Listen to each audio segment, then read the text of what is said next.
Welcome dear students. इस video lecture से हम स्टार्ट करने वाले हैं हमारा नया यूनिट, वो है इनहेरिटेंस बायोलॉजी, जिसे आप जेनेटिक्स भी कह सकते हो। First of all let us talk about the syllabus of genetics और इनहेरिटेंस बायोलॉजी। इसके सिलेबस में कुछ पॉइंट्स हमें डिस्कस करने हैं, जैसे कि Mendelian principles, law of dominance क्या होता है, लॉ ऑफ सेग्रीगेशन क्या होता है, and law of independent assortment क्या कहता है। ये आएगा Mendelian principle. Concept of gene के बारे में हम allele, multiple alleles, pseudo alleles और कॉम्प्लीमेंटेशन टेस्ट देखेंगे।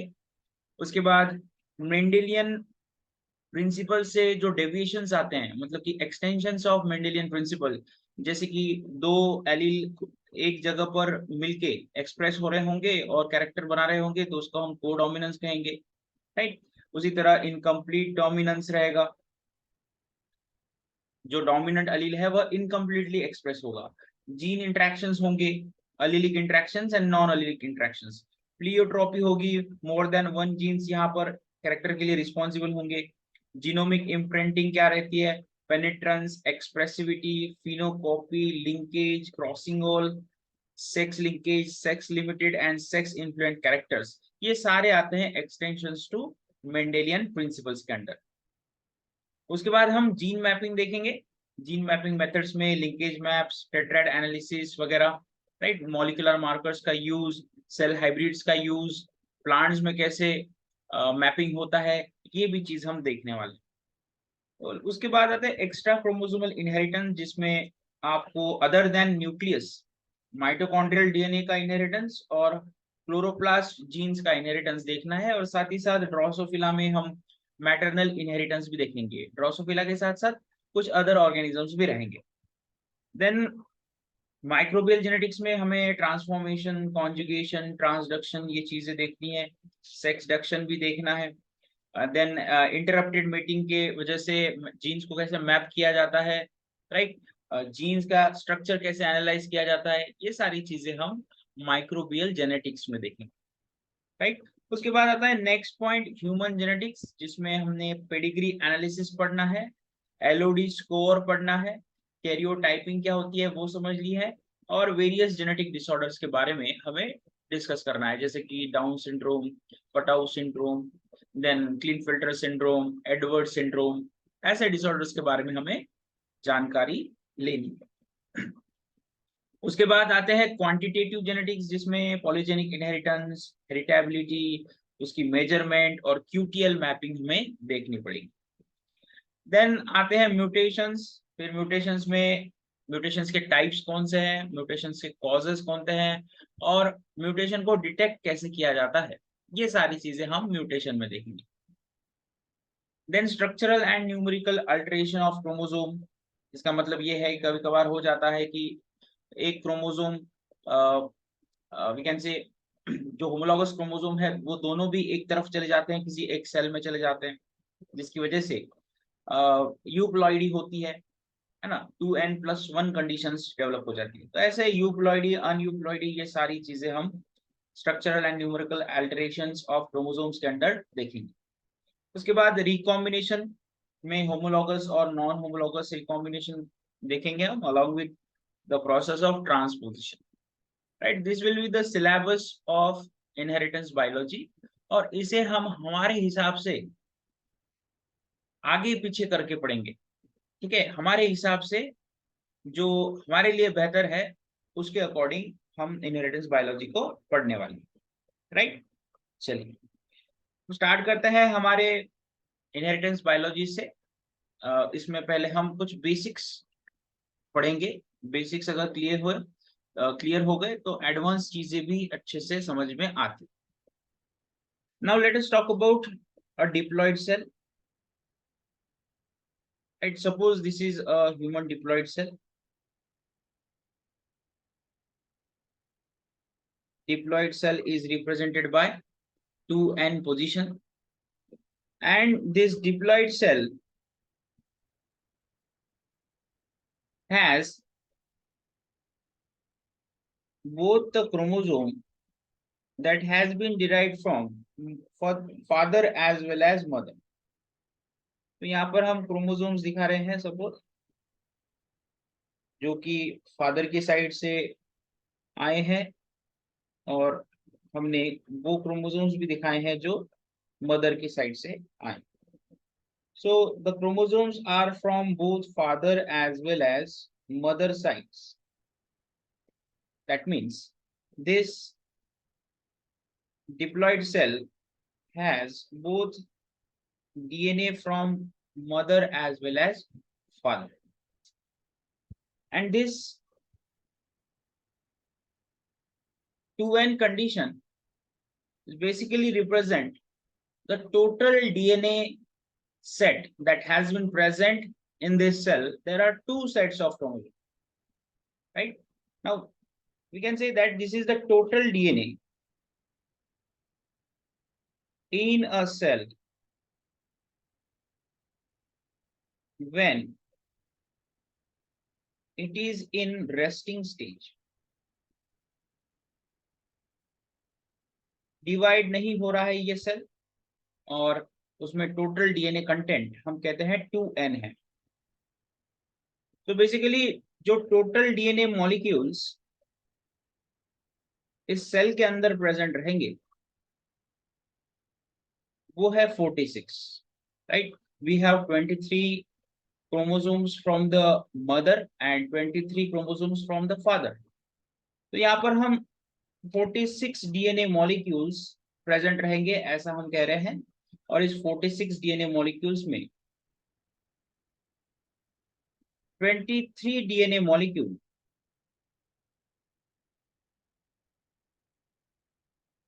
from father side and 23 DNA molecule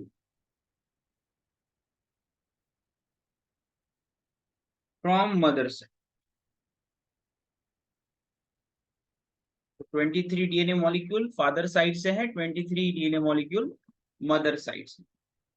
अब सपोज इन 23 डीएनए मॉलिक्यूल्स में से डीएनए नंबर 1 लेते हैं हम, या क्रोमोसोम नंबर 1 लेते हैं, ठीक है। यहाँ पर हम मॉलिक्यूल मतलब कि क्रोमोसोम को रिप्रेजेंट कर रहे हैं।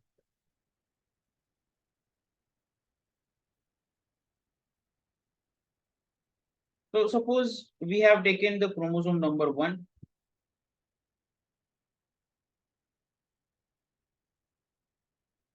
तो this is DNA number 1 or chromosome number 1, which is from father side,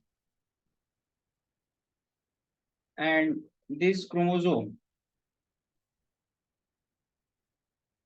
is from mother side। Now we are talking about a specific area where a specific gene is present। Suppose that area is this area। okay, हम इस area के बारे में बात करें। Now this area is the area where a specific gene is present, and that gene can have two forms। Gene के दो forms रहते हैं, एक डोमिनेंट फॉर्म रहता है, एक रिसेसिव फॉर्म रहता है, जिसे हम एलील्स कहेंगे, राइट। तो सपोज हम टी जीन के बारे में बात कर रहे हैं, और ये टी जीन का लोकस है जहां पर आइदर कैपिटल टी या स्मॉल टी प्रेजेंट रह सकता है, और यहाँ पर भी आइदर कैपिटल टी और स्मॉल टी प्रेजेंट रहता है। और बेसिकली इन दोनों को हम कहते हैं एलील्स। ये दोनों क्या है? एलील्स। जीन के दो अल्टरनेटिव फॉर्म्स क्या कहलाई जाएंगे? एलील कहलाई जाएंगे। और जिस डीएनए सेगमेंट की हम बात कर रहे हैं जहां पर ये एलील्स प्रेजेंट रहेंगे उसे हम लोकस कहेंगे। बेसिक सी चीजें हैं कि डीएनए के अंदर जिस पार्ट या जिस जीन के बारे में आप बात कर रहे हो वो जिस पॉइंट के ऊपर प्रेजेंट है, जिस जगह के ऊपर प्रेजेंट है, उसे हम लोकस कहेंगे, right. So the capital T and small t, both these are alleles, right? These are alleles.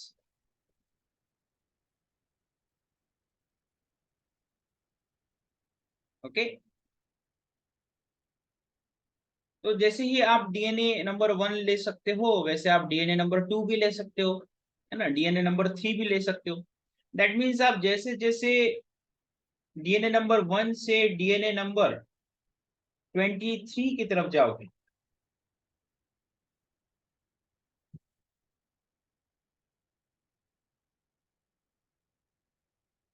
Size decrease होगी, और इसी के बेस पर हम कैरियोटाइपिंग करते हैं, right. So karyotyping is basically a process in which chromosomes are arranged according to their size and the centromere position, centromere position के according and उनकी साइज के अकॉर्डिंग यहाँ पर क्रोमोसोम्स को अरेंज किया जाएगा। तो जैसे जैसे आप डीएनए नंबर 1 या क्रोमोसोम नंबर 1 से डीएनए नंबर 23 या क्रोमोसोम नंबर 23 की तरफ जाओगे, साइज जो है वो डिक्रीज होगी, राइट। तो बेसिकली हमने कहा है कि एलील्स दो तरीके के हो सकते हैं, कैपिटल लेटर से रिप्रेजेंट करने वाला डोमिनेंट एलील, जिसको आप वाइल्ड टाइप कह सकते हैं या नॉर्मल कह सकते हैं,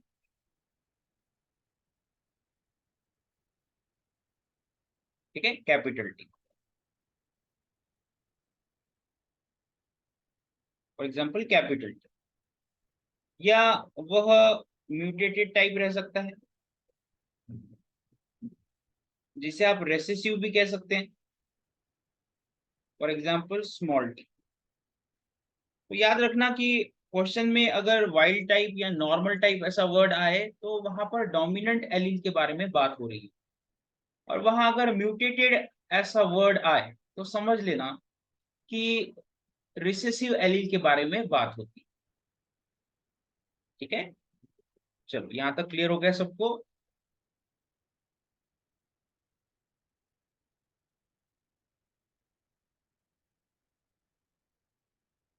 देन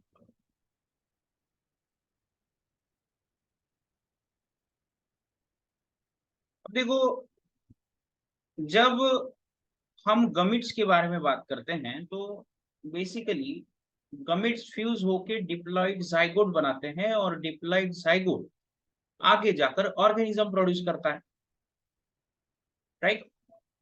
तो ऑर्गेनिज्म में सेल्स का मल्टीप्लिकेशन होता है, मल्टी सेलुलर ऑर्गेनिज्म तभी बन सकता है जब सेल डिवाइड हो। तो बेसिकली जब हम सेल डिवाइड हो रहा है ऐसा कहते हैं, तो वहां पर सेल साइकिल नाम का कॉन्सेप्ट आता है, जो हमने सेल बायोलॉजी में कंप्लीटली समझ लिया है। तो बेसिकली डीएनए डुप्लीकेशन नाम का इवेंट एस फेज में होता है। एस फेज में टोटल डीएनए मॉलिक्यूल ट्वाइस हो जाते हैं, राइट। सो सेल साइकिल के अंदर जो एस फेज रहेगी, उस एस फेज में डीएनए डुप्लीकेशन होता है, देयर ऑकर्स डीएनए डुप्लीकेशन। इसका मतलब ये है कि जो पहले हमने जाइगोट के अंदर ऐसी सिचुएशन दिखाई थी,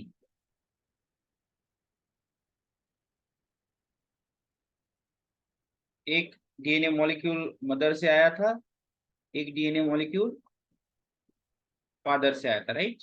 ऐसे कुछ सिचुएशन दिखाई थी हमने,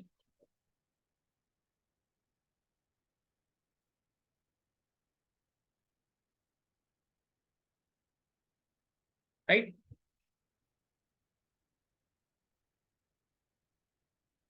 हमने इस लोकस के बारे में बात की थी, राइट।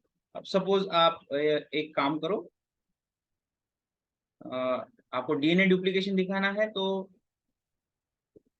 आप कंसिडर करो कि ऐसे 23 सेट्स है, मतलब कि टोटल कितने क्रोमोसोम्स हो गए, 46 क्रोमोसोम्स। और ये G1 फेज की बात कर रहे हैं हम, G1 फेज की,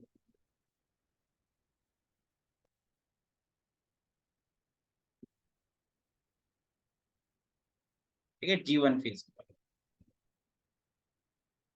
अब G1 फेज के बाद S फेज में डीएनए डुप्लीकेशन होता है,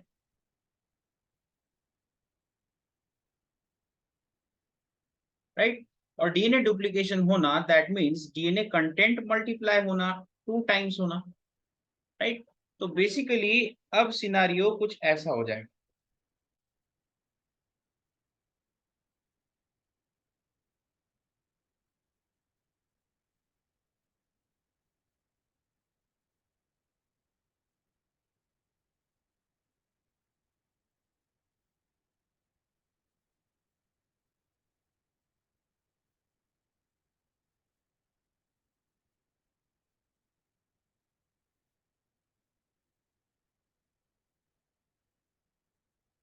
राइट। सिनारियो अब ऐसा कुछ हो जाएगा, तो हम कहेंगे कि यहाँ पर अब 46 सेट्स हो जाएंगे और 92 क्रोमोसोम्स हो जाएंगे, राइट। पहले 46 क्रोमोसोम्स थे, अब 92 क्रोमोसोम्स हो गए। तो ये अब हम बात कर रहे हैं एस फेज की, ठीक है। सपोज माइटोसिस हो रहा है, mitosis for example. So mitosis के वक्त एस फेज आएगी, डीएनए डुप्लीकेशन होगा, और डीएनए डुप्लीकेशन में जो सेल है वह मल्टीप्लाई होगा, राइट। सेल क्या होगा, मल्टीप्लाई होगा। ये मतलब कि पहले डीएनए मल्टीप्लाई होगा, फिर सेल मल्टीप्लाई होगा, ठीक है। सो बेसिकली अब आगे जाकर एस फेज से G2 फेज आएगी, राइट। और G2 फेज से फिर बाद में M फेज आएगी, राइट।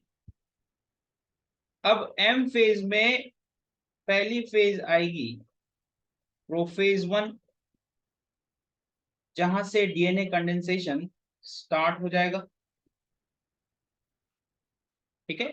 देखो हमने है ना 23 सेट से स्टार्ट किया है, ओके।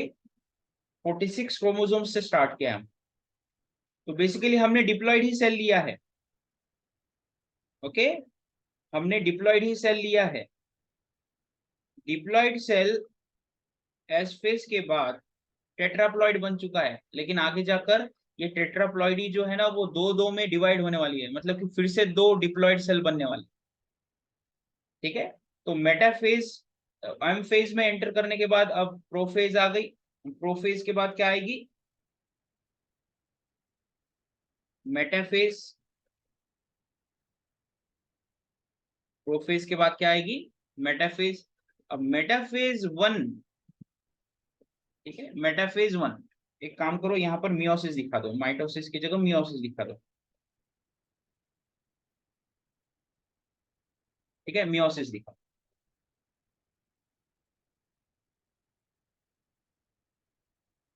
तो मियोसिस वन और मियोसिस टू ऐसे दो स्टेजेस रहती है। हम मियोसिस वन की अब बात कर रहे हैं, एम फेज के बाद स्टार्ट हुआ है मियोसिस वन, ठीक है। मतलब कि एम फेज जैसे स्टार्ट हुआ, मियोसिस वन स्टार्ट हो गया। तो मियोसिस वन एम फेज में एंटर करने के बाद मियोसिस वन स्टार्ट हो गया, फिर प्रोफेज वन आएगा, फिर मेटाफेज वन आएगा। और मेटाफेज वन में डीएनए कंडेंसेशन हाईएस्ट पीक पर रहता है, मतलब कि डीएनए कंप्लीटली कंडेंस्ड होता है मेटाफेज में। तो जिस क्रोमोसोम वन की हम बात कर रहे थे वह अब कुछ इस तरीके से देखने को मिलेगा, ठीक है। अब यहाँ पर मदर फादर वाला जो एरिया है वो हम नहीं दिखाएंगे, चलो ठीक है, दिखा सकते हैं। क्रोमोसोम वन दिखा सकते हैं हम, कोई प्रॉब्लम।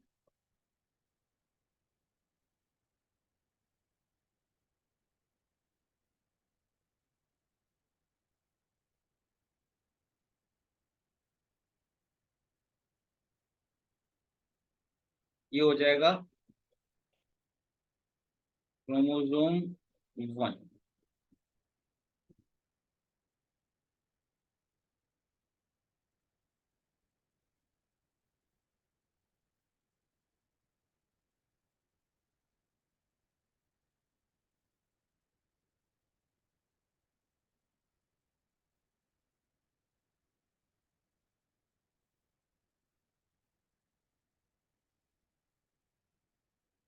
मैटरनल साइड से आया हुआ वी कैन से डीकंडेंस्ड क्रोमोसोम अब कंडेंस्ड होके मेटाफिजिक क्रोमोसोम बन चुका है, ठीक है। उसी तरह क्रोमोसोम टू भी बन सकता है, राइट। जैसे क्रोमोसोम वन हुआ है वैसे क्रोमोसोम टू भी होगा।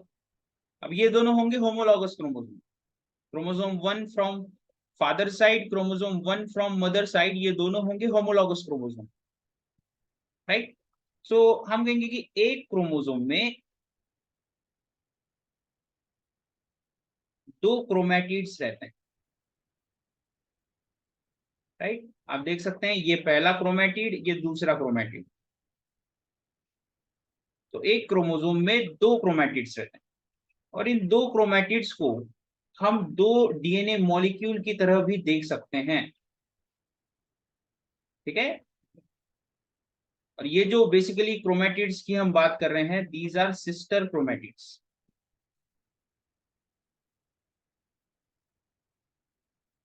ठीक है। सिस्टर क्रोमेटिड्स मतलब कि ऐसी क्रोमेटिड्स जो सेम क्रोमोसोम को बिलोंग करती है। तो ये वाली क्रोमेटिड और ये वाली क्रोमेटिड सिस्टर क्रोमेटिड हो गई, लेकिन ये क्रोमेटिड और ये क्रोमेटिड नॉन सिस्टर क्रोमेटिड हो गई। ठीक है। और याद रखना, homologous recombination non sister chromatid में होता है, मतलब कि इस क्रोमेटिड और इस क्रोमेटिड के बीच में जो फिजिकल एक्सचेंज होगा जीन का, जिसे हम रिकॉम्बिनेशन कहते हैं, basically that occurs between the non sister chromatids. Homologous chromosome की नॉन सिस्टर क्रोमेटिड्स के बीच में रिकॉम्बिनेशन होता है। ठीक है। तो यहां पर आपको दिखाने के लिए हम डायग्राम निकालेंगे।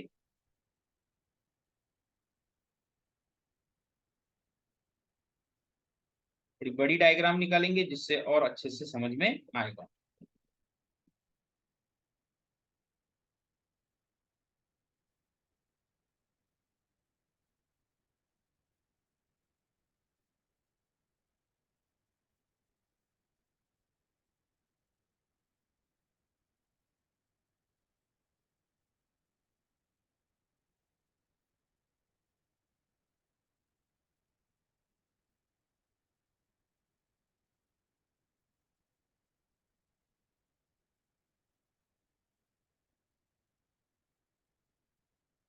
तो basically these two are sister chromatids.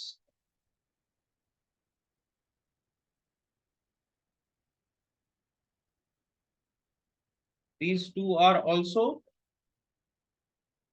sister chromatids, and these two are non-sister chromatids.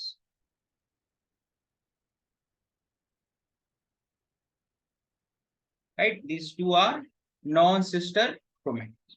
और ये जो दो क्रोमोसोम्स की हम बात कर रहे हैं, these are the homologous chromosomes, जो एक जैसे हैं। One chromosome is from father side and one chromosome is from mother side. Right? So homologous chromosomes are the chromosomes which look alike, एक जैसे दिखते हैं। और एक क्रोमोसोम जो है वो फादर की साइड से आता है, एक क्रोमोसोम मदर की साइड से आता है। राइट। फिर हर एक क्रोमोसोम दो क्रोमेटिड से बना है, और हर एक क्रोमेटिड को जो कि सेम क्रोमोसोम को बिलोंग करता है उसे हम सिस्टर क्रोमेटिड कहेंगे, जहां जैसे कि हमने यहाँ पर दिखाया। राइट। और नॉन सिस्टर क्रोमेटिड्स मतलब कि वो क्रोमोसोम्स के क्रोमेटिड्स जो कि अलग अलग है। जैसे कि आप देख सकते हो कि ये क्रोमोसोम एक अलग है और ये क्रोमोसोम एक अलग है, और इन दोनों के ये जो क्रोमेटिड्स हैं वे नॉन सिस्टर की तरह काम कर रहे हैं। ये वाली क्रोमेटिड और ये वाली क्रोमेटिड भी नॉन सिस्टर है। राइट। तो नॉन सिस्टर क्रोमेटिड में कैरी आउट होगा crossing over, which is basically physical exchange of genes. मतलब कि कुछ पार्ट रेड वाला इधर से इधर चला जाएगा और कुछ पार्ट राइट वाला इधर से इधर चला जाएगा। Right. So the physical exchange of DNA segments that will be called as crossing over, that will lead to a formation of a new combination जिसे हम recombination कहते हैं। ठीक है। अब देखो, होमोलॉगस क्रोमोसोम्स भी तीन तरीके के हो सकते हैं। हमने कहा था कि हम इस लोकस के बारे में बात कर रहे हैं, अगर आपको याद आता होगा तो हम इस लोकस के बारे में बात कर रहे थे जहां पर कैपिटल टी और स्मॉल टी प्रेजेंट। राइट। तो बेसिकली एक लोकस के ऊपर एक एलील प्रेजेंट रहता है। तो सपोज आप कंसिडर करो कि यहाँ पर कैपिटल टी प्रेजेंट है, इस लोकस के ऊपर capital T allele dominant form of allele present है, dominant form of gene present है, और यहाँ पर भी कैपिटल टी है। ठीक है, अब सपोज यहाँ पर स्मॉल टी है और यहाँ पर भी स्मॉल टी है। तो अगर क्रोमोसोम के ऊपर, ठीक है, क्रोमोसोम के ऊपर या होमोलॉगस क्रोमोसोम के ऊपर ऐसा हो सकता है कि दोनों क्रोमेटिड के ऊपर सेम एलील प्रेजेंट हो, राइट, जैसे कि कैपिटल टी। ऐसा भी हो सकता है कि स्मॉल टी रिसेसिव फॉर्म हो या म्यूटेटेड फॉर्म हो, या ऐसा भी हो सकता है कि एक एलील नॉर्मल टाइप हो और दूसरा म्यूटेटेड टाइप हो। तो बेसिकली जब ऐसी सिचुएशन आती है जिसमें क्रोमोसोम्स के दोनों भी लोकस के ऊपर, दोनों भी क्रोमेटिड्स के सेम लोकस के ऊपर एक जैसे एलील्स प्रेजेंट है, तो उसे हम होमोजाइगस कंडीशन कहते हैं। इसे हम कहेंगे होमोजाइगस डोमिनेंट,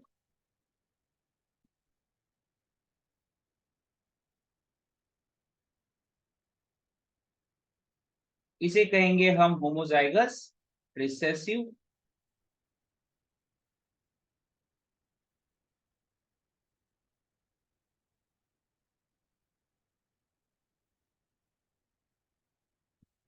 और ये कंडीशन कहलाई जाएगी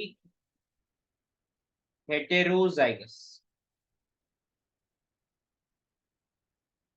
राइट। तो होमोलॉगस क्रोमोसोम और simply chromosome can be of three types: homozygous dominant, homozygous recessive और हेटेरोजाइगस। आप इसको कलेक्टिवली ऐसा भी कह सकते हो कि दो ही टाइप रह सकते हैं, होमोजाइगस एंड हेटेरोजाइगस। होमोजाइगस में दो subtypes, homozygous dominant and homozygous recessive. आई बात समझ में?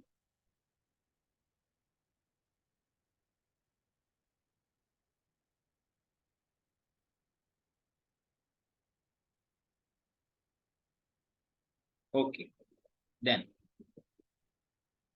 अब हमने ये कहा है कि क्रोमोसोम्स कंडेंस्ड हो गए हैं, और मेटाफेज वन के वक्त, during metaphase one metaphase one के वक्त क्रोमोसोम अरेंज होते हैं मेटाफिजिक प्लेट के ऊपर।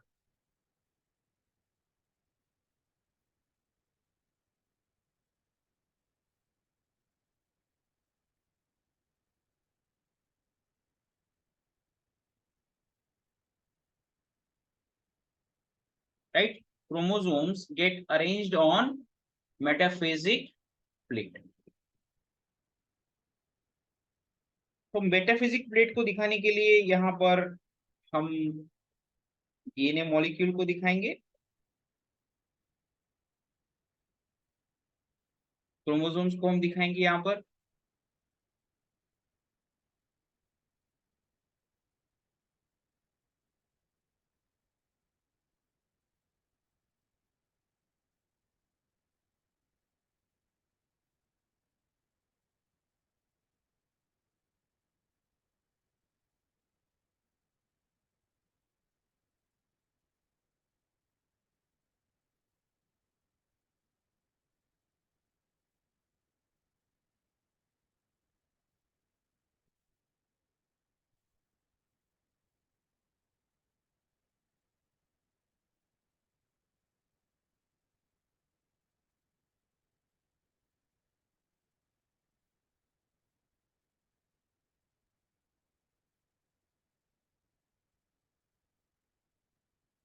सपोज कि ये क्रोमोसोम वन है पैटर्नल साइड से, ये क्रोमोसोम वन है मैटरनल साइड से, ये क्रोमोसोम टू है पैटर्नल साइड से, क्रोमोसोम टू है मैटरनल साइड से। ये ऐसे 23 क्रोमोसोम्स रहेंगे, और हम कह रहे हैं कि हम इस लोकस के बारे में बात कर रहे हैं, इस लोकस के बारे में हम बात कर रहे हैं।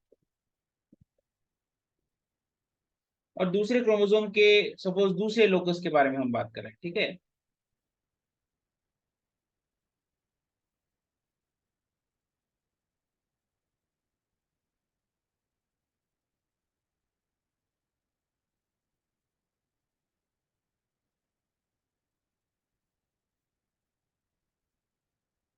ये देखिए हमने कहा था कि सपोज यहाँ पर कैपिटल टी है, यहाँ पर कैपिटल टी है, यहाँ पर स्मॉल टी है और यहाँ पर स्मॉल टी। उसी तरह दूसरे क्रोमोसोम के ऊपर सपोज हम आर जीन के बारे में बात कर रहे हैं, यहाँ पर कैपिटल आर है, यहाँ पर कैपिटल आर है, यहाँ पर स्मॉल आर रहेगा, यहाँ पर सपोज स्मॉल आर रहेगा। तो हम कहेंगे कि टोटल 46 क्रोमोसोम्स यहाँ पर प्रेजेंट रहेंगे जो मेटाफिजिक प्लेट के ऊपर अलाइन होंगे।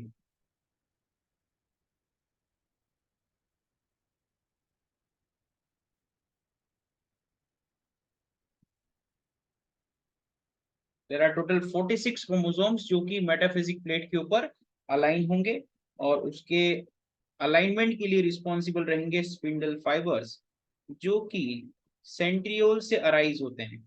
सो we have a pair of centriole at both the ends, right. तो यहाँ पर हम सेंट्रियोल दिखा रहे हैं।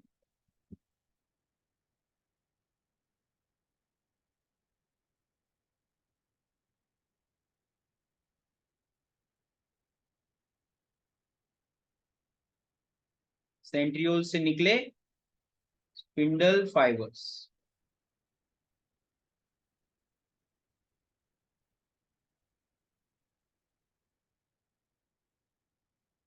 ठीक है, सेंट्रियोल से निकले स्पिंडल फाइबर्स।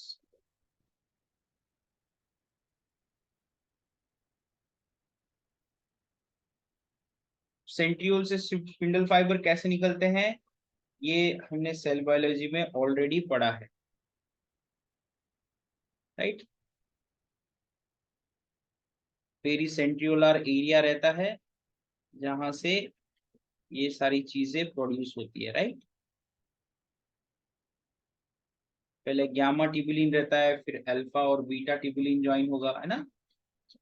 ये सब चीजें हमने सेल बायोलॉजी में ऑलरेडी देखी।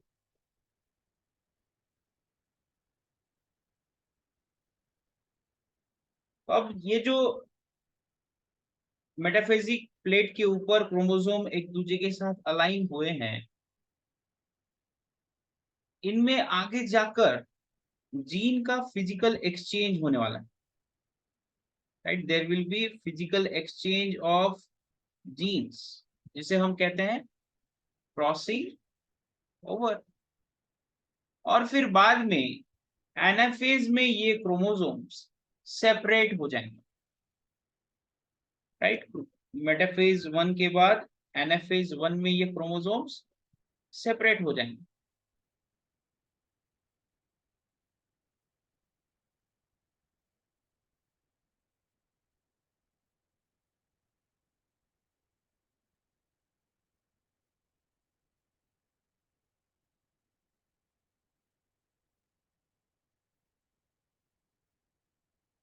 क्रोमोसोम का सेपरेशन हो जाएगा एनाफेज वन में। लेकिन याद रखना, सेपरेशन होने से पहले इनमें कौन सी प्रोसेस हुई, क्रॉसिंग ओवर की। देखो एक्चुअली क्रॉसिंग ओवर वाला जो फेनोमेनॉन है ना वो मेटाफेज में नहीं होता है, मैंने जैसे ही यहाँ पर रिप्रेजेंट किया है। बेसिकली वो जो क्रॉसिंग ओवर वाला एरिया है वो प्रोफेज में होता है, याद रखना।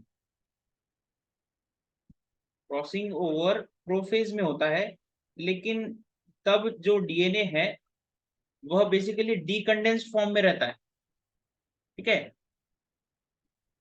डीकंडेंस्ड फॉर्म में डीएनए होने की वजह से उसको मैं शो नहीं कर पाता, इसलिए कंडेंस्ड फॉर्म में ऐसे दिखाया है, ठीक है। तो याद रखना कि क्रॉसिंग ओवर जो फेनोमेनॉन है वो तो प्रोफेज में होता है, लेकिन यहाँ पर सिर्फ समझने के लिए हमने रिप्रेजेंट किया है कि जो डीएनए सेगमेंट्स हैं वो चेंज हो जाते हैं, ठीक है। फिर क्रोमोसोम का सेपरेशन एनाफेज वन में हो जाएगा, जिसकी वजह से अब हम कहेंगे कि दो सेल्स बनेंगे, ठीक है, दो सेल्स बनेंगे। We will have two sales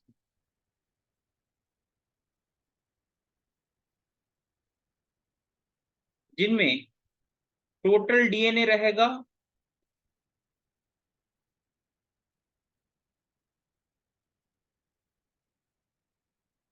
we can say total DNA रहेगा 46। क्रोमेटिड्स कितने हैं 46, क्रोमोसोम्स कितने रहेंगे 23। क्रोमोसोम्स कितने रहेंगे 23। यहाँ पर भी टोटल डीएनए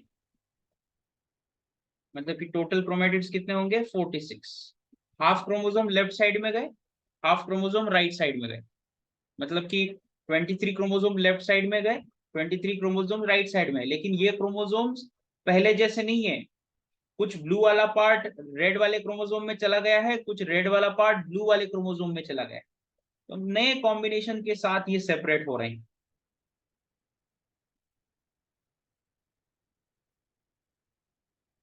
क्रोमोसोम 23।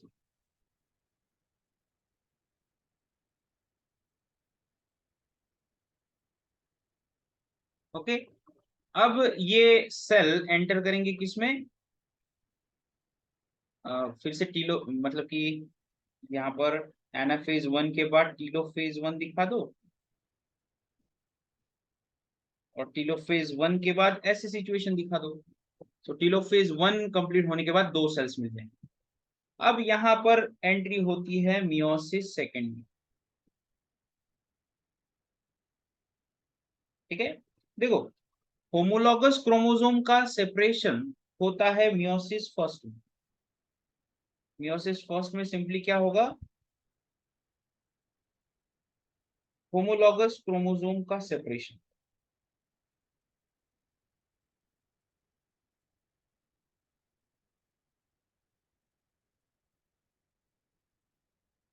लेकिन ये होमोलॉगस क्रोमोसोम्स पेरेंट कॉम्बिनेशन वाले नहीं होंगे, इनमें नए कॉम्बिनेशन होंगे। कुछ रेड वाला पार्ट ब्लू वाले क्रोमोसोम में चला जाएगा, और कुछ ब्लू वाला पार्ट रेड वाले क्रोमोसोम में चला जाएगा ड्यूरिंग द प्रोफेज। राइट। तो होमोलॉगस क्रोमोसोम का सेपरेशन हुआ मियोसिस 1 में। अब जो होमोलॉगस क्रोमोसोम बेसिकली यहाँ पर प्रेजेंट है, ठीक है, हम कहेंगे कि यहाँ पर इस सेल में एक क्रोमोसोम प्रेजेंट है, राइट। उसमें कुछ हिस्सा जो है वो सपोज रेड कलर का है। तो अब इसके क्रोमेटिड्स का सेपरेशन मतलब कि एक क्रोमेटिड इधर चली जाएगी ऐसी, और दूसरी क्रोमेटिड इधर चली जाएगी, राइट। सो क्रोमेटिड का सेपरेशन होगा मियोसिस सेकेंड में।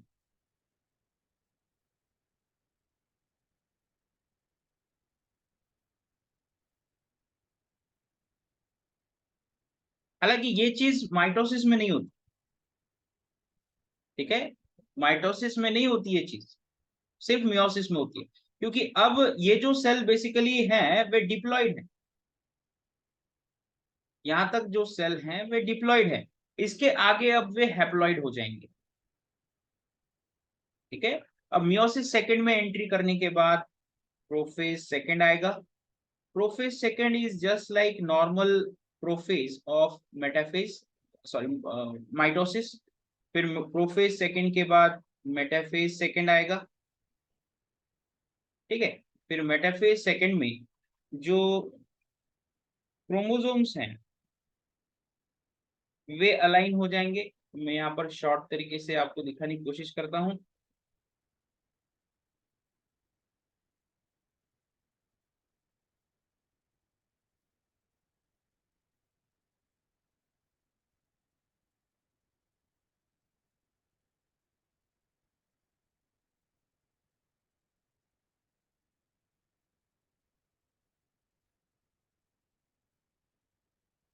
अब देख सकते हैं कुछ रेड वाला पार्ट जो है वह आपको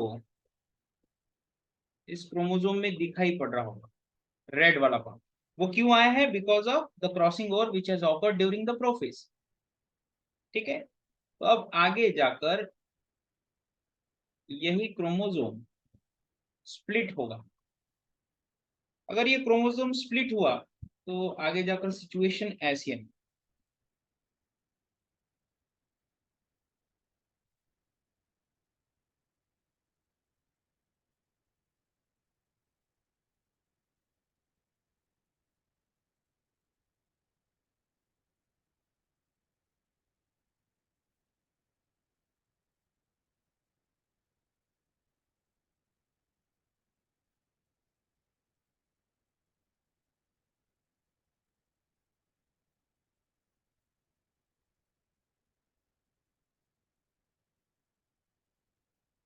ठीक है।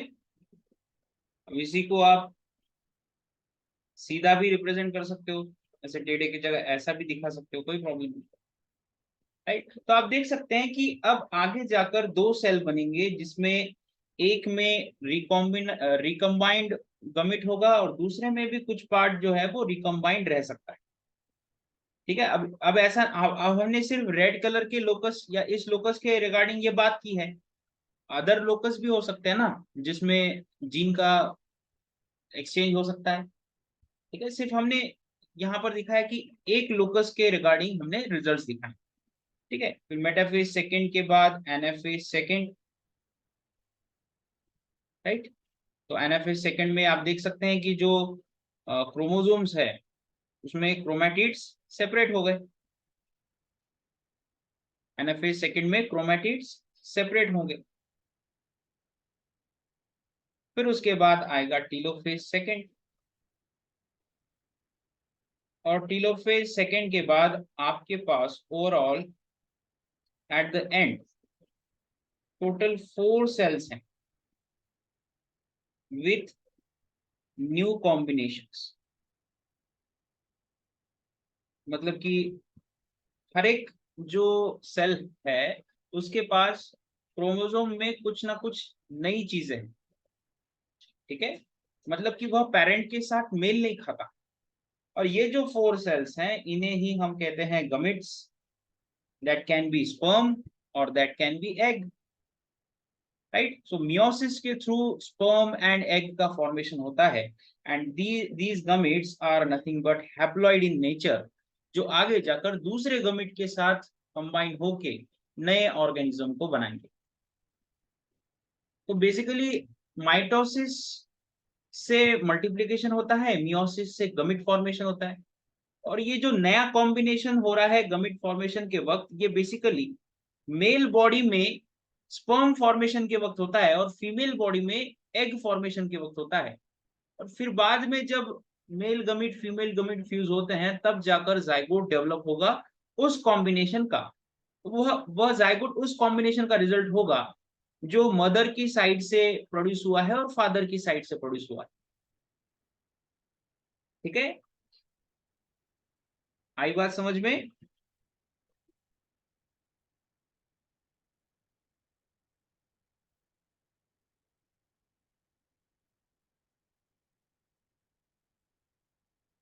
देन तो इसके ऊपर से हमें क्या समझ में आता है? इसके ऊपर से हमें ये समझ में आता है कि जो नॉर्मल जर्म सेल रहेगा, नॉर्मल जर्म सेल मतलब कि जो आगे जाकर गमिट्स को प्रोड्यूस करने वाला है, ठीक है, वह suppose capital T small T है, तो आगे जाकर इसका डुप्लीकेशन होने वाला है ना। ये सेल एस फेज में एंटर करेगा। राइट, एस फेज में होता है डीएनए डुप्लीकेशन।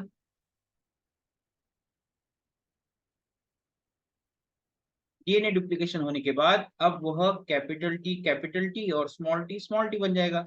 कैपिटल टी का डुप्लीकेशन हुआ तो कैपिटल टी हो गया, स्मॉल टी का डुप्लीकेशन हुआ तो स्मॉल टी हो गया।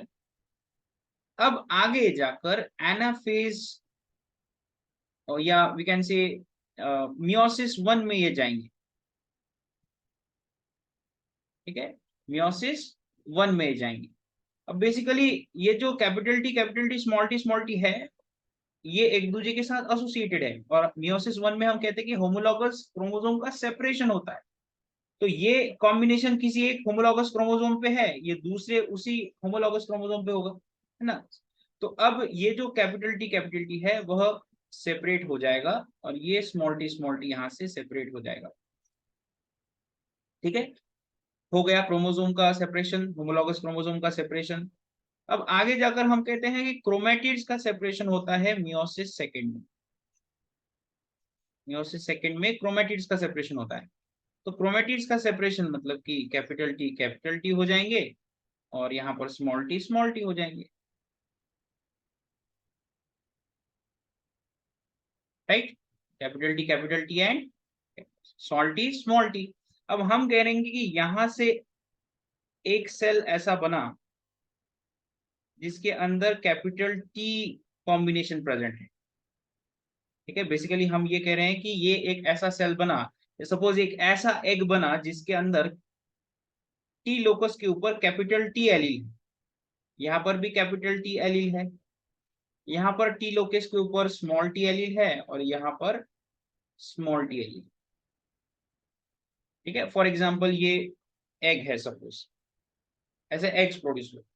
अब सपोज आगे जाकर कोई एक ऐसा स्पर्म आया जिसके पास स्मॉल टी वाला एलील, तो ये अगर फ्यूज हो गए तो आगे आने वाला बेबी जो होगा वो स्मॉल टी वाला होगा, राइट। या सपोज ऐसा भी हो सकता है कि इसके पास कैपिटल टी हो, तो आगे जो बेबी आएगा वो कैपिटल टी स्मॉल टी हो सकता है, राइट। तो बेसिकली आगे आने वाला जो जाइगोट बनेगा वो कैपिटल टी भी रह सकता है, कैपिटल टी स्मॉल टी भी रह सकता है, और स्मॉल टी भी रह सकता है। अब वो डिपेंड करता है कि कौन से दो गोमिट्स ज्वाइन हो रहे हैं। ठीक है, अगर हम कहेंगे कि वह कैपिटल टी रहा तो वह नॉर्मल टाइप रहेगा, जो नॉर्मल फिनोटाइप बनाएगा। अगर वह कैपिटल टी स्मॉल टी रहा और इन दोनों के रिलेशन में suppose capital T dominance show करता है, तो हम कहेंगे कि ये हेट्रोजाइगस नॉर्मल रहेगा, मतलब फिनोटाइप इसका नॉर्मल रहेगा, एक्सटर्नल फीचर इसके नॉर्मल रहेंगे, लेकिन जेनेटिक लेवल पर ये एक हेट्रोजाइगस होगा। ठीक है, ये भी फिनोटाइप सेम रहेगा, ये भी फिनोटाइप सेम रहेगा, लेकिन जीनोटाइप जो है वो डिफरेंट डिफरेंट है, जेनेटिक कंपोजिशन डिफरेंट डिफरेंट है, फिनोटाइप सेम रहेगा। या ऐसा भी हो सकता है कि वह स्मॉल टी हो जाइगोट, मतलब कि ये एक म्यूटेटेड फॉर्म हो सकता है। अब म्यूटेटेड मतलब रेसेसिव फॉर्म हो सकता है। ठीक है, अब वो डिपेंड करता है, वो एक रैंडम इवेंट है कि कौन सा गमिट किसके साथ फ्यूज होता है। हम नेचुरल कंडीशंस की बात कर रहे हैं, नेचुरल कंडीशंस में सारी चीजें रैंडम होती है। Random in the sense we are talking about the fertilisation, कौन सा गमिट किसके साथ फर्टिलाइज होगा वो नहीं कह सकते। आई बात समझ में?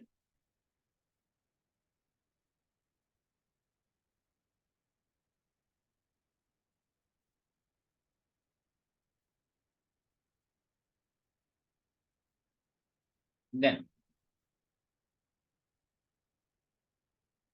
Now we are saying that total amount of DNA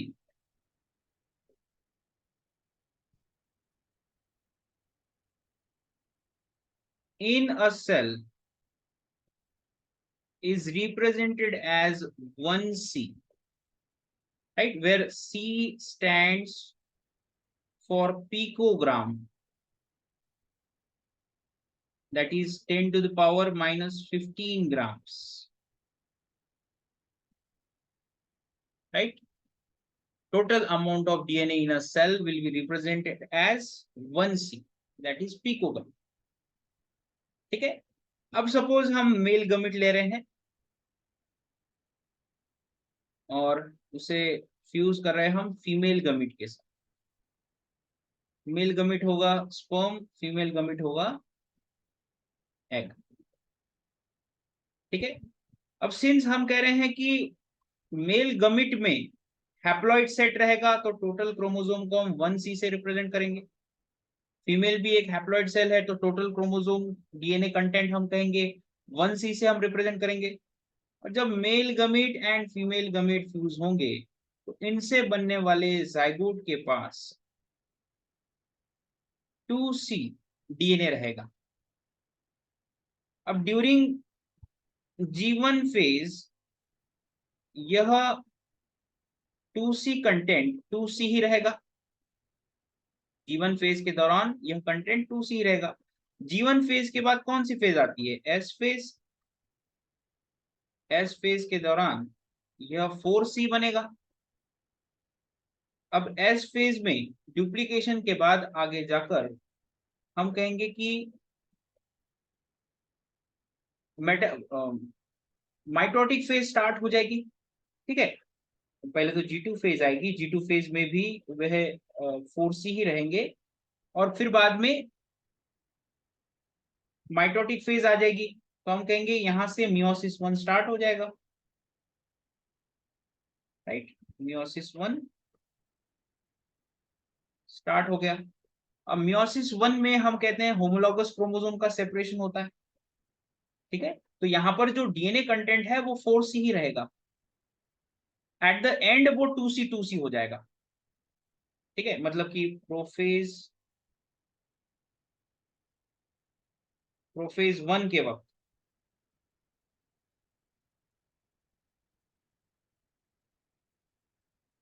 4C रहेगा,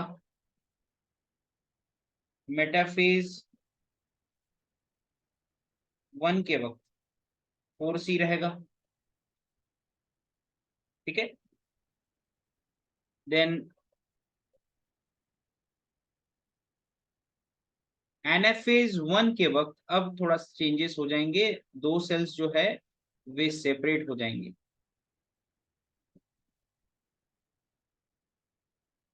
या सेपरेट होना शुरू कर देंगे, मतलब कि क्रोमोसोम्स का तो पहले सेपरेशन हो जाएगा, ठीक है।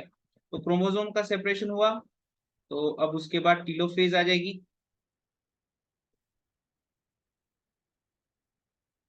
टीलोफेज 1 में तो नो डाउट दो सेल्स सेपरेट हो गए, राइट। अब आगे जाकर ये सेल और ये सेल दोनों एंटर करेंगे मियोसिस सेकंड में, राइट, मियोसिस सेकंड। तो फिर यहां पर अगेन प्रोफेज सेकंड आएगी, मेटाफेज सेकंड आएगी, जिसमें ये 2C रहेगा, राइट। और फिर बाद में आती है एनाफेज सेकंड, जहां पर यह 2C 1C में डिवाइड होगा, मतलब कि क्रोमोसोम कंटेंट या डीएनए कंटेंट जो है वो हाफ हाफ हो जाएगा, राइट, एनाफेज सेकंड के वक्त। और फिर बाद में टीलोफेज सेकंड आ जाएगी, जिसमें अब ये जो 1C वाले सेल रहेंगे, मतलब कि डीएनए कंटेंट वाले जो रहेंगे, वो वी कैन से एक कंप्लीट सेल बना लेंगे टीलोफेज एंड तक, इसलिए हम उसको ऐसे रिप्रेजेंट कर देते हैं, गमिट्स कहेंगे इसको, राइट। यहाँ पर आप ऐसा रिप्रेजेंट कर सकते हो, right. So these are the gamete, whether they are male और फीमेल। सो हमने शुरुआत की थी एक डिप्लॉइड सेल से, ठीक है, डिप्लॉइड सेल से, और वह डिप्लॉइड सेल आगे जाकर एक ऑर्गेनिज्म में कन्वर्ट हुआ, और उस ऑर्गेनिज्म की मैच्योरिटी या अडल्ट जब वह बना तब वह गमिट प्रोड्यूस करने लगा। तो जब वह गमिट प्रोड्यूस करने लगा तो उसने फिर से हैप्लॉइड सेल प्रोड्यूस किए, मतलब कि लाइफ की शुरुआत हैप्लॉइड सेल से हुई है, और एट द एंड हम हैप्लॉइड सेल तक ही आकर पहुंचे हैं, और यही हैप्लॉइड सेल फ्यूज होके फिर से एक नए ऑर्गेनिज्म को प्रोड्यूस करेंगे। मतलब कि हमारी जो डिप्लॉइडी लेवल है उसे सेट करने के लिए या रिगेन करने के लिए, ठीक है, डिप्लॉइड हमारा जो सेल है वह डिप्लॉइड है, तो इसकी प्लॉइडी रिगेन करने के लिए दो हैप्लॉइड सेल फ्यूज होते हैं, जिसे हम कहते हैं फर्टिलाइजेशन, ठीक है। हमारा हर एक सेल डिप्लॉइड है, और वो डिप्लॉइड सेल, उनमें से कुछ डिप्लॉइड सेल जिन्हें हम जर्म सेल कहते हैं, वे हैप्लॉइड गमिट्स को प्रोड्यूस करते हैं, और यही गमिट्स फ्यूज होके फिर से एक डिप्लॉइड ऑर्गेनिज्म बनाते हैं, राइट। तो जो डिप्लॉइडी है उसे रिगेन करने के लिए फर्टिलाइजेशन नाम का इवेंट होता है। आई बात समझ में?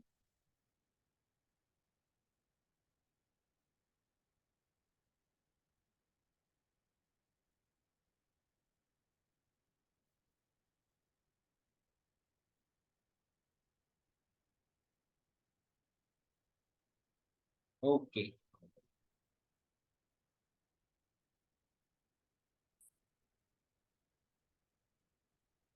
तो बेसिकली हम कुछ नॉर्मल टर्म्स के बारे में थोड़ा बात कर लेते हैं, let us talk about some terminology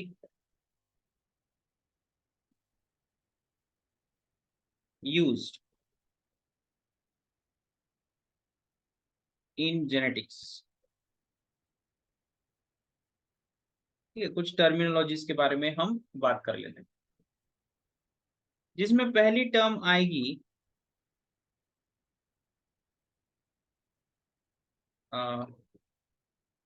थोड़ा सा यहाँ पर मैं मॉडिफाई करता हूँ। मेंडेलियन प्रिंसिपल को स्टार्ट करता हूँ, हेडिंग दो Mendelian principles, right. So Mendelian principle is regarded as the father of genetics. Mendelian principle जिसने दिए थे Gregor Johann Mendel, who is regarded as the father of genetics.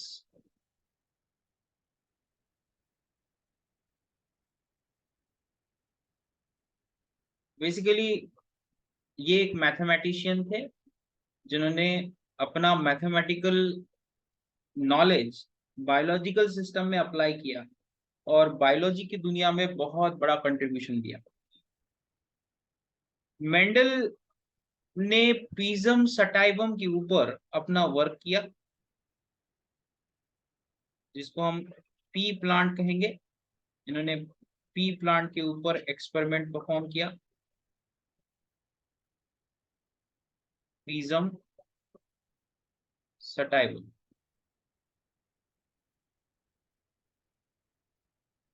Between 1856 to 1863 ऐसे 7 साल तक इन्होंने काम किया और फिर बाद में इन्होंने इनके जो ऑब्जर्वेशंस हैं उसे दुनिया के सामने रखा, लेकिन हालांकि इतनी आसानी से दुनिया ने उसे एक्सेप्ट नहीं किया।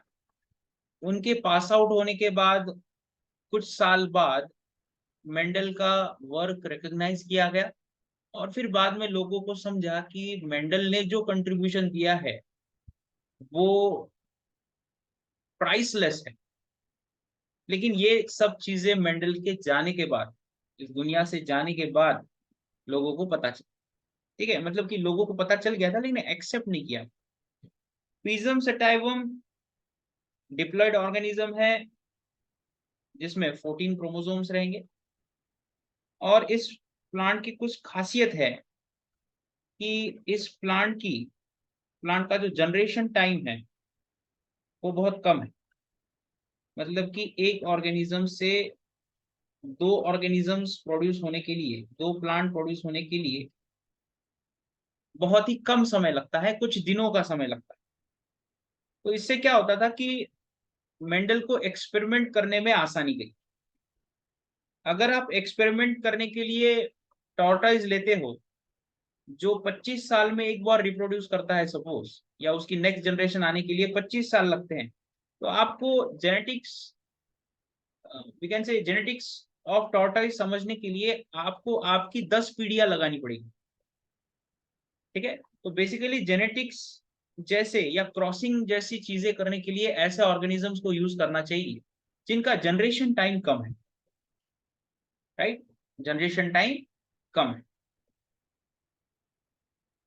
Then let us talk about various terminologies that has been used by Mendel, जिसमें पहली टर्म आती है character. Okay, character. So anything which is under investigation will be called as character.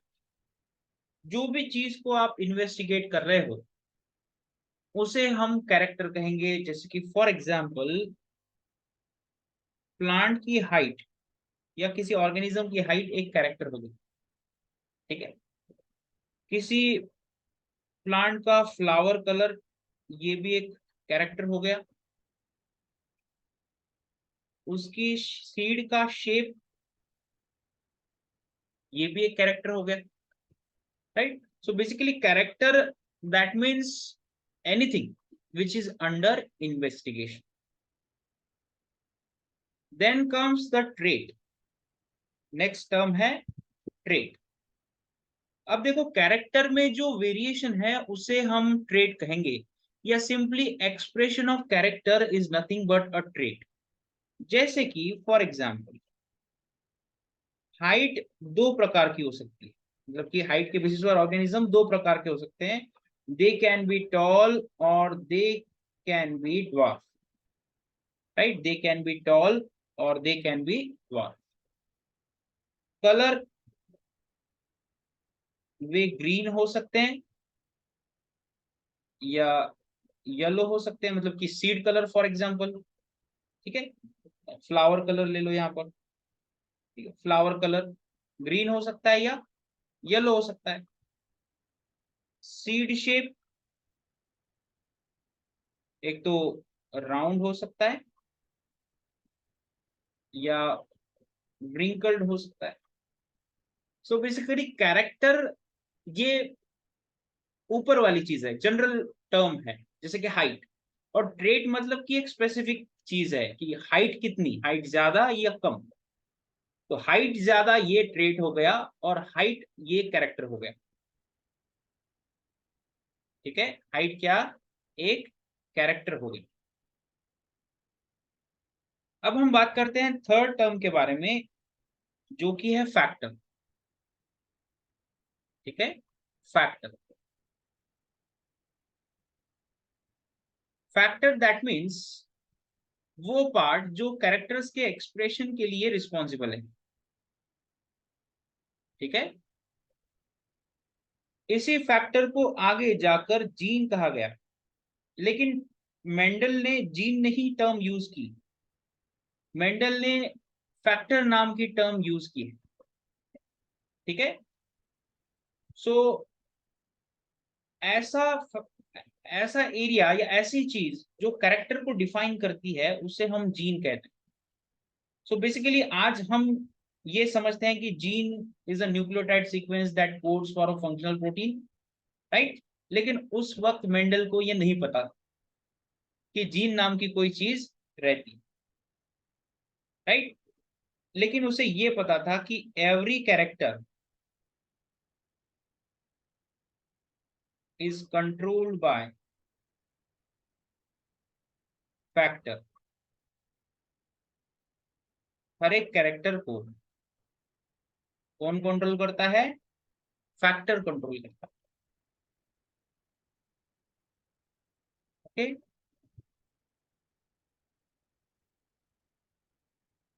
Then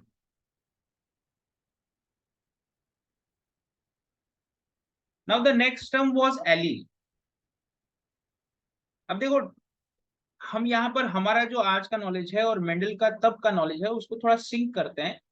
Mendel ने कहा था कि फैक्टर में दो वेरिएशन रह सकते हैं, मतलब कि फैक्टर दो प्रकार के रह सकते हैं, डोमिनेंट फैक्टर, रिसेसिव फैक्टर। अब आज की हम दुनिया में कहेंगे कि एलील जो है वो दो तरीके के रह सकते हैं, right? So different form of genes are called as alleles, and that can be a dominant form or a recessive form, right? ये जो एलील है उसमें से एक एलील फादर से आता है और दूसरा एलील मदर से आएगा।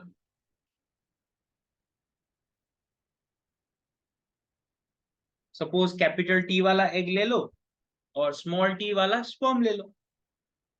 तो कैपिटल टी आया फादर से, वी कैन से मदर से, और स्मॉल टी आया सपोज फादर से।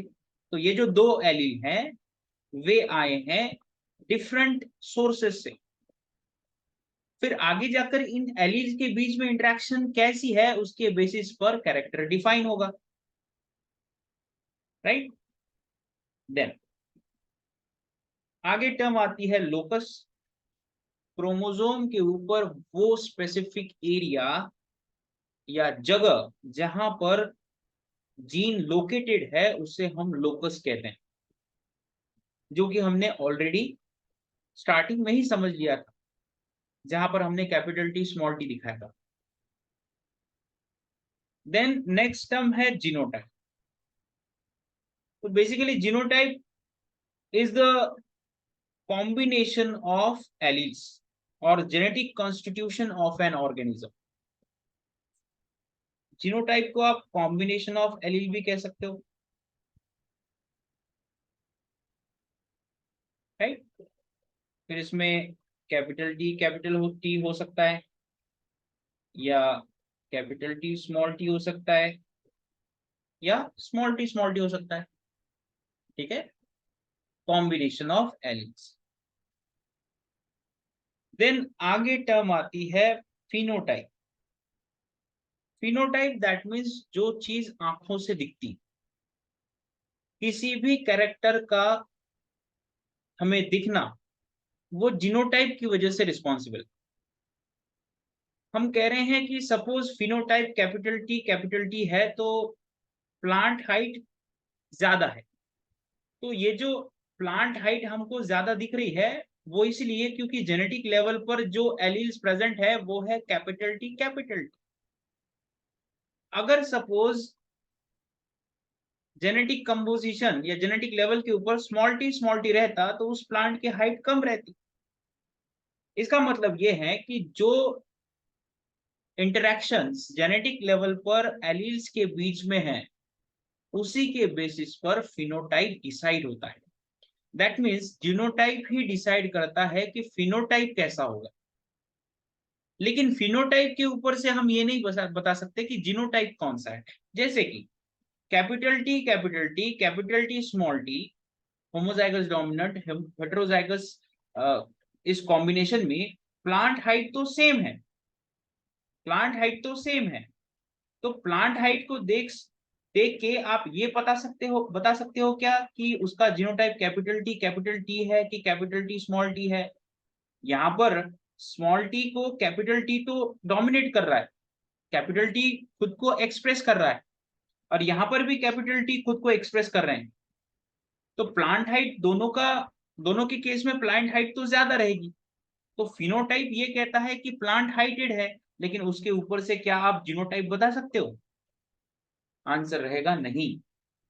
हम जीनोटाइप से फिनोटाइप बता सकते हैं, लेकिन फिनोटाइप से जीनोटाइप नहीं बता सकते। अगर हमें फिनोटाइप से जीनोटाइप बताना है, तो हमें क्रॉसिंग एक्सपेरिमेंट करने पड़ेंगे, ठीक है, हमको कुछ क्रॉसेस करनी पड़ेगी।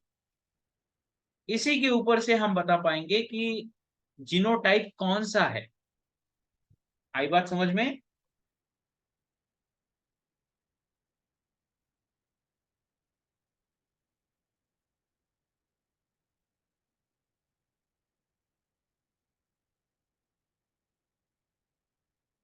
देन अब सवाल है कि मेंडल ने पी प्लांट को ही चूज क्यों किया? क्योंकि पी प्लांट के कुछ ऐसे कैरेक्टर्स थे जो कि मेंडल को अपने एक्सपेरिमेंट के लिए सबसे बेस्ट लगते थे, और उन्हीं कैरेक्टर्स को यहाँ पर हमने शो किया है, right. These are characters, right, these are traits, और यहाँ पर हमने वो ट्रेट्स कैसे दिखते हैं, फिनोटाइप कैसे दिखते हैं, उसको शो किया है, ठीक है। तो जो पहला कैरेक्टर था पी प्लांट का, वो था सीड शेप। आप देख सकते हैं सीड शेप एक तो राउंड रह सकता है या व्रिंकल्ड रह सकता है, right, either it is round और इट इज व्रिंकल्ड।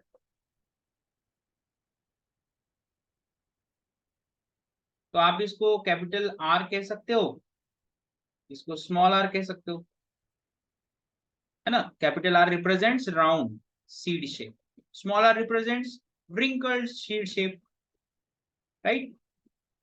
दूसरा अब कैरेक्टर था seed colour. Seed colour yellow या ग्रीन रह सकता है, तो आप एक काम कर लो, कैपिटल वाई को येलो कह लो, स्मॉल वाई को ग्रीन कह लो, राइट। तीसरा कैरेक्टर था पॉड शेप। अब पॉड शेप में दो चीजें रहती है, फुल एंड कॉन्स्ट्रिक्टेड। तो आप देख सकते हैं फुल मतलब कि इसकी मार्जिन आपको स्मूथ दिख रही है, और कॉन्स्ट्रिक्टेड मतलब कि इसकी मार्जिन आपको कुछ ऐसी दिख रही होगी, राइट। तो आप एक काम कर लो, फुल को कैपिटल एफ कह लो, कॉन्स्ट्रिक्टेड को स्मॉल एफ कह लो,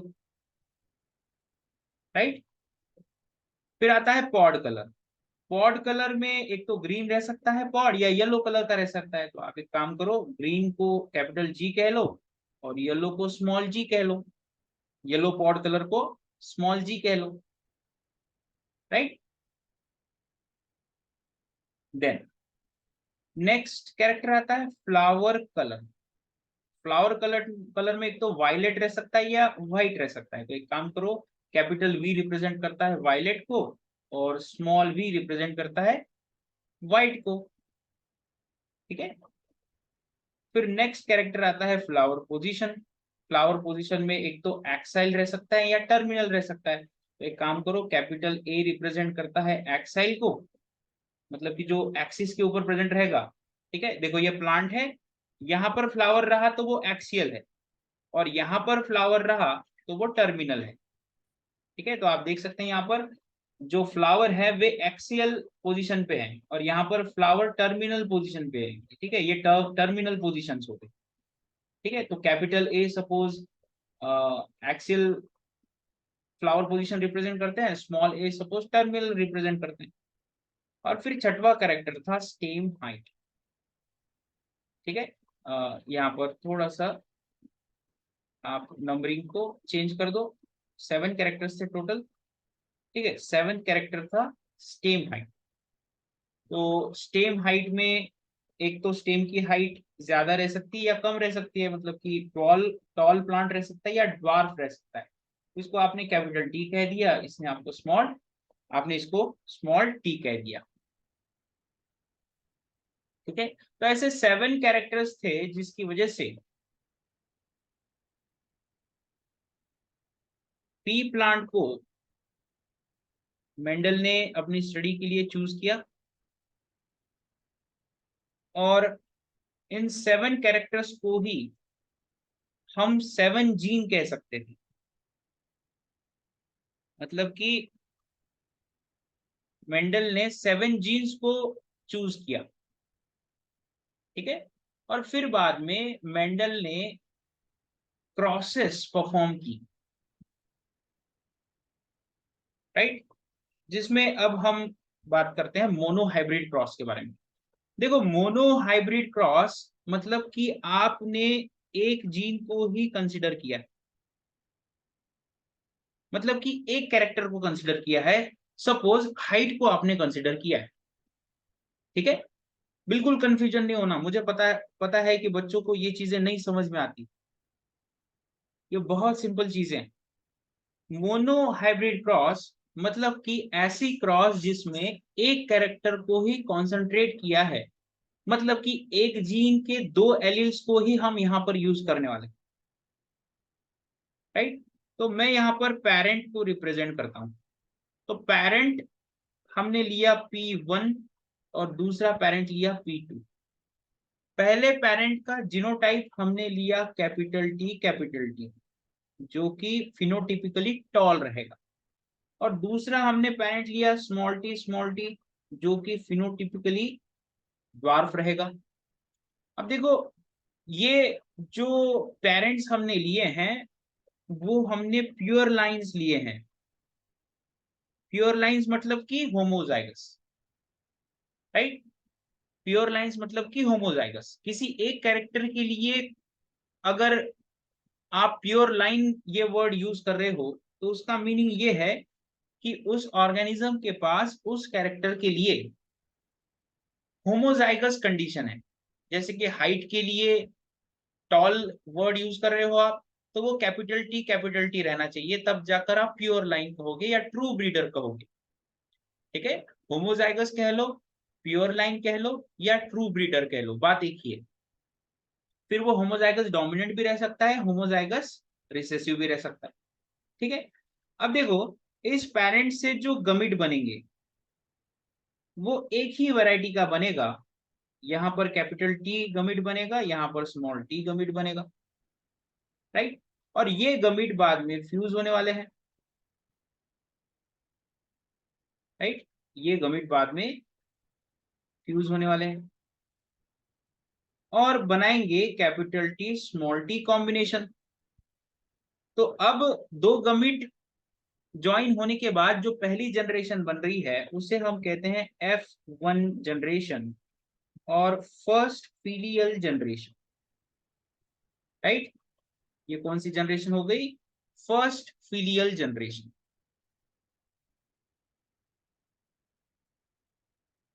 ओके, फर्स्ट फीलियल जनरेशन। अब ये जो फर्स्ट फीलियल जनरेशन है वो प्लांट की है, और प्लांट के ऊपर प्रोड्यूस होते हैं फ्लावर्स। फ्लावर्स में प्रेजेंट रहते हैं male organ, female organ, androecium, gynoecium. तो एंड्रोशियम से निकलने वाले पोलन ग्रेन सेम फ्लावर के गाइनोशियम के ऊपर गिर के फिर वहां पर सीड्स प्रोड्यूस हो सकते हैं। मतलब कि हम इस प्लांट की सेल्फिंग करवा सकते हैं। सेल्फिंग माने इसके ही पोलन ग्रेन को इसके ही गाइनोशियम के ऊपर डालना, जिसकी वजह से इसका सेल्फ ब्रीडिंग हो, जिसे हम सेल्फिंग कहते हैं, राइट।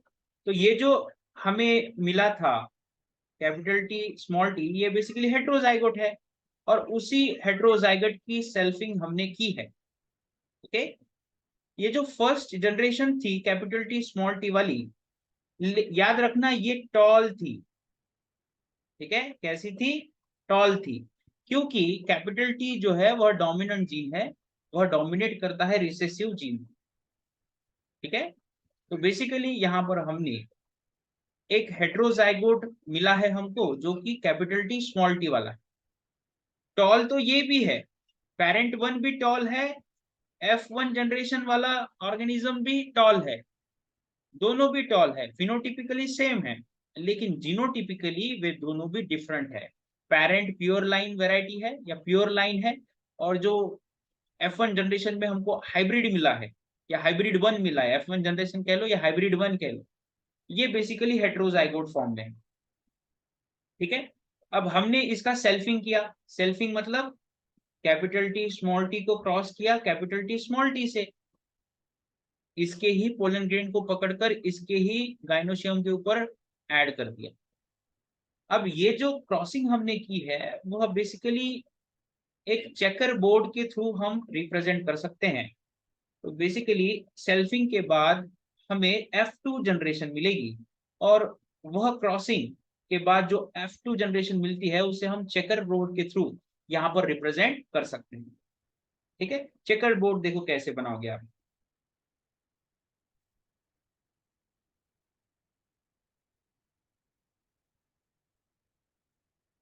ठीक है, ये हो गया चेकर बोर्ड।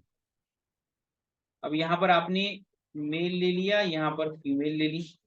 ठीक है, अब देखो, आप कंसीडर करो कि इसको मेल कह लो, इसको फीमेल कह लो, मतलब कि पोलन ग्रेन्स के अंदर कैपिटल टी स्मॉल टी है, और सपोज एक सेल के अंदर capital T small T combination है ना। प्लांट के केस में आपको पोलन ग्रेन को या मेल गमिट को, we can say pollen grain से निकलने वाले मेल गमिट्स को आपको कहना पड़ेगा, एज अ स्पर्म कंसिडर करना पड़ेगा, और एज अ एग कंसिडर करना पड़ेगा प्लांट के केस में एग सेल को, राइट। तो यहाँ पर कॉम्बिनेशन है फीमेल का कैपिटल टी स्मॉल टी और मेल का है कैपिटल टी स्मॉल टी। तो मेल का कॉम्बिनेशन हमने यहाँ पर लिखा, फीमेल का कॉम्बिनेशन हमने यहाँ पर लिखा, लिख लिया। अब देखो, अब तुम्हें क्रॉस कैसे करनी है? तुम्हें क्रॉस ऐसे करनी है। ठीक है, ऐसे क्रॉस करनी है तुम्हें। चलो करो पहली क्रॉस। तो कैपिटल टी आएगा यहाँ पर, राइट। यहाँ पर आएगा कैपिटल टी स्मॉल टी, यहाँ पर क्या आएगा? स्मॉल टी कैपिटल टी, है ना। ऐसा आना चाहिए, लेकिन आप ऐसा नहीं लिखोगे, आप ऐसा लिखोगे कैपिटल टी स्मॉल टी। ठीक है, capital T small T. Okay, और यहाँ पर क्या आएगा फिर? Small T small T. ठीक है, अब इसको देखने के बाद आप जीनोटिपिक रेशियो और फिनोटिपिक रेशियो निकाल सकते हो। पहले हम जीनोटिपिक रेशियो निकालते हैं।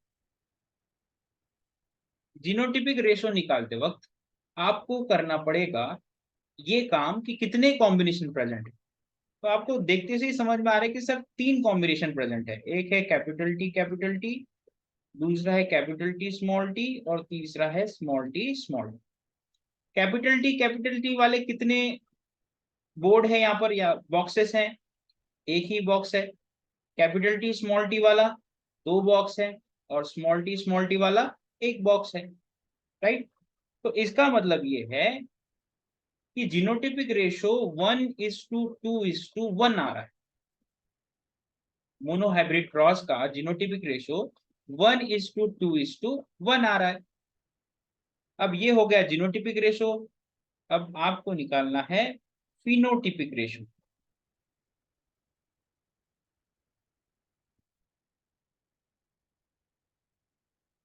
ठीक है, phenotypic ratio that means phenotype कितने हैं। देखो दो ही फिनोटाइप है, एक तो टॉल है और दूसरा है ड्वार्फ ना। दो ही तरीके के प्लांट हमें दिखे थे, एक तो टॉल रहेगा एक तो डॉर्फ रहेगा।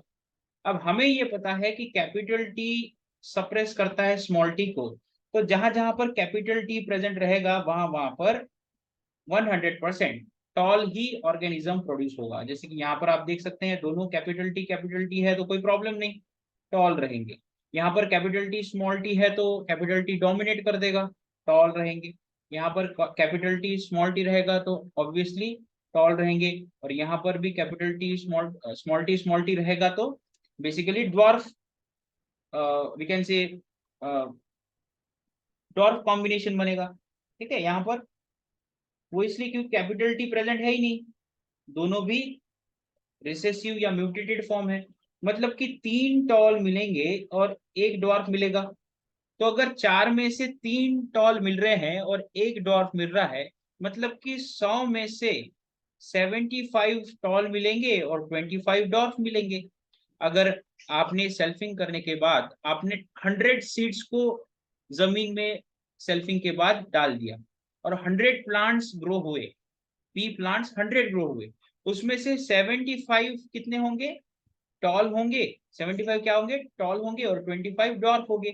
अब ये रेशो है ना थोड़ा कम ज्यादा भी हो सकता है। ऐसा हो सकता है कि 70 टॉल हो जाए और 30 डॉर्फ हो जाए, ऐसा भी हो सकता है। अब आपको ऐसे केस में क्या करना है कि आपको कंपेयर करना है।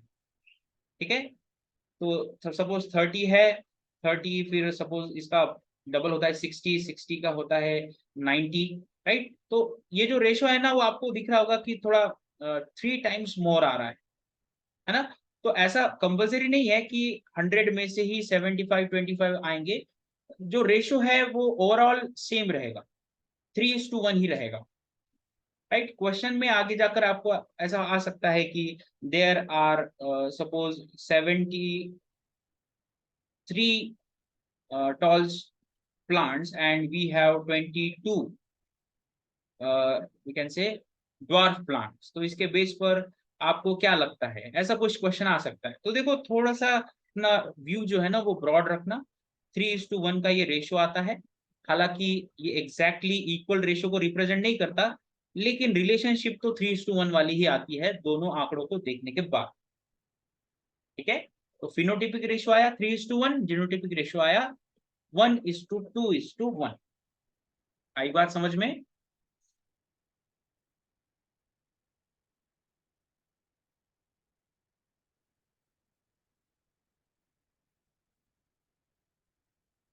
ओके देन अब हम प्रोबेबिलिटी के बारे में डिस्कस कर सकते हैं कि बेसिकली प्रोबेबिलिटी क्या कहती है। मतलब कि ये जो मोनोहाइब्रिड क्रॉस हमने यहाँ पर शो किया है उसमें प्रोबेबिलिटी के हिसाब से क्या समझ में आता है। तो सिंस हमने ये कहा कि जीनोटिपिक रेशो में 1:2:1 ऐसा हमें रेशो मिला है जीनोटिपिक रेशो के केस में, तो उसके बेस के ऊपर से हम यहाँ पर प्रोबेबिलिटी डिस्कस कर सकते हैं, right. Homozygous dominant,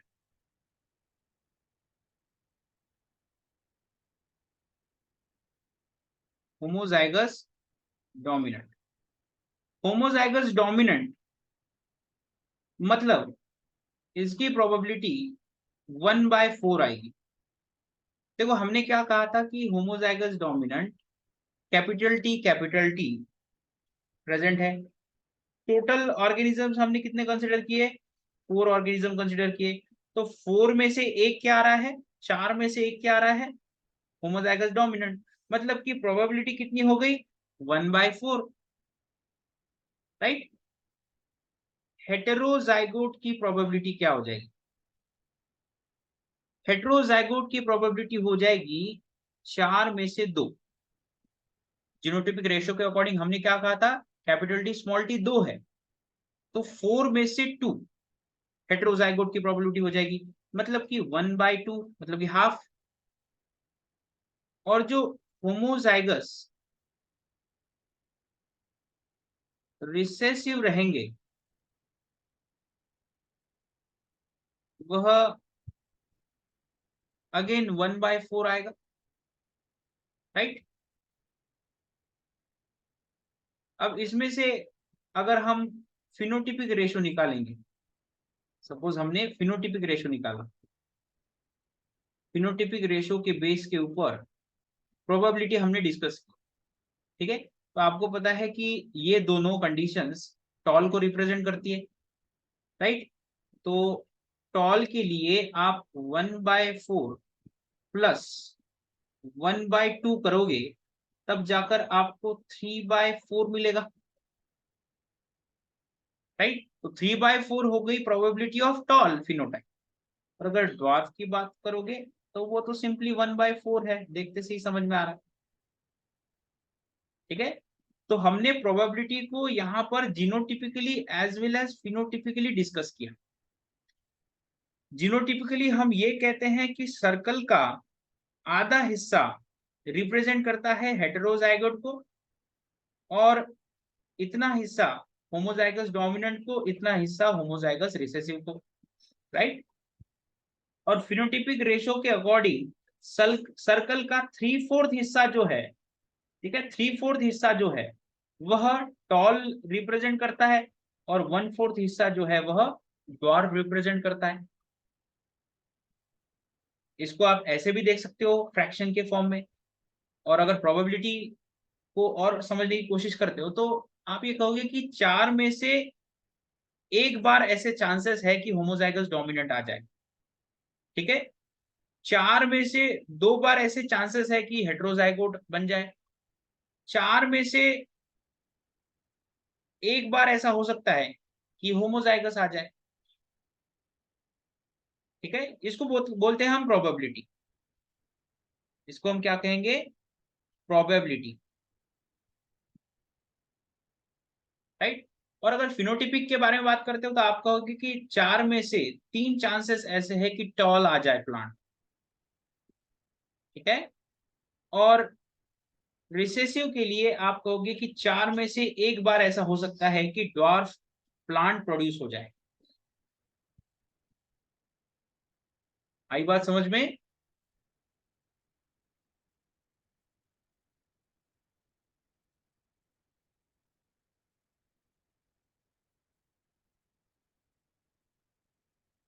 okay, then कुछ इंपॉर्टेंट सी चीजें यहाँ पर हम मेंशन करेंगे,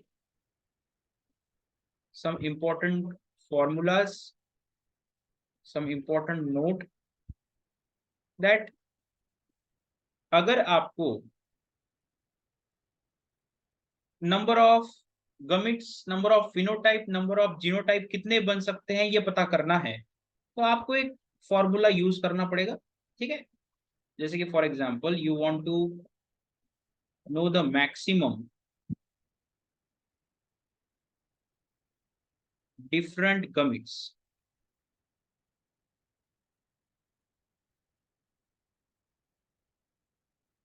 तो आपको 2 टू द पावर n ऐसा फॉर्मूला यूज करना पड़ेगा। अगर आपको मैक्सिमम डिफरेंट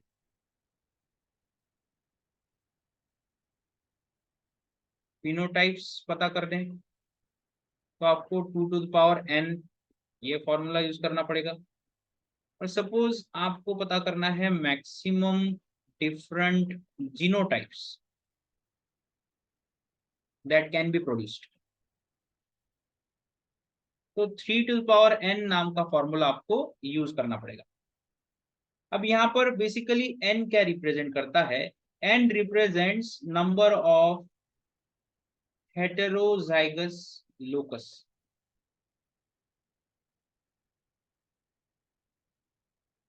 नहीं समझ में आया होगा तो एक एग्जांपल के थ्रू आप इन चीजों को समझ सकते हैं।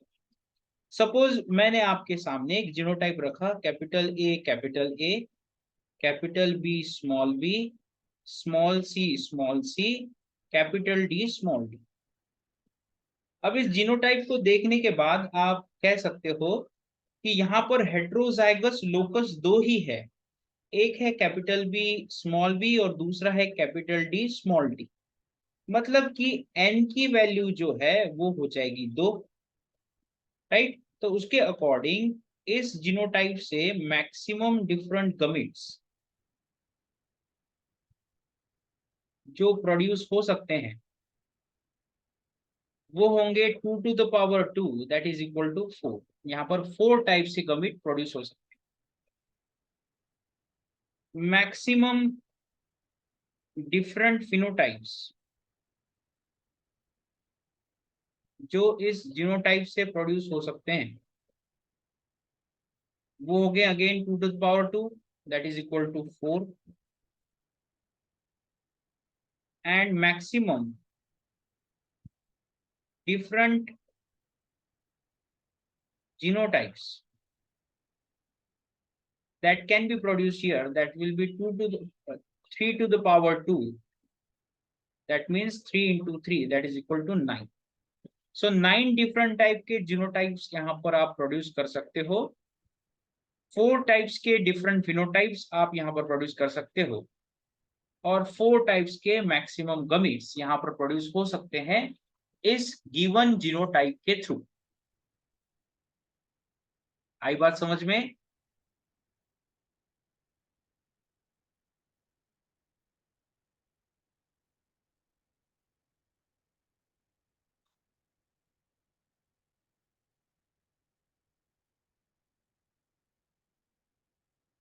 ओके।